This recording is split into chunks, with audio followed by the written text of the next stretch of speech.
There's a massive shakeup in your representation at the Oklahoma State Capitol. Last night's primary led to a handful of incumbents losing their races.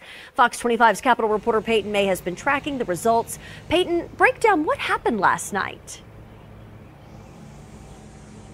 Yes, Wendy, there's a lot of turnover at the Capitol. A few incumbents lost their races or have a runoff, including some of the most powerful lawmakers in the state. Now, I sat down with the man running a lot of those political campaigns last night to find out what happened. For us and our clients, it was kind of a mixed night. We had some great victories.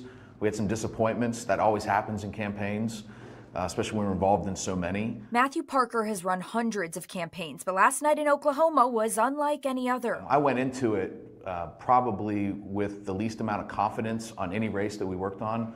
Polling was very difficult. Turnout was incredibly light. Only around 20 to 25% of registered Republicans came out to vote, and those who did had similar political views. I mean, we only saw less than 250,000 show up statewide to make the decision on who's going to run our state. So there's a lot of people in Oklahoma that may not be as far right, but they didn't show up to vote yesterday. It was a more conservative group of voters yesterday. Voters ousted a handful of incumbents. 3 lost Senate seats, 1 lost House seat, and 3 are headed to a runoff. Many of the election winners had the same endorsement. Ultimately, the common theme of the night is that the governor, where he played in those races, he made an impact and he helped the candidates he endorsed, probably in a bigger role than most people thought that he would be able to do. In terms of leadership, House Budget Chair Kevin Wallace has to make it through a runoff to keep his position. And Greg McCourtney, the senator tapped to lead his chamber next year, only had around 48% of the voter support. With Greg McCourtney, I mean, it was a shocking loss. I don't think that people expected him to lose. I think he got outflanked from the right. With so few people having a say in who ultimately will be running the state,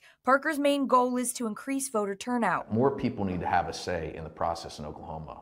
And I think that everybody could agree with that, regardless of where you stand on the ideological spectrum. I think more people being involved in democracy is a good thing.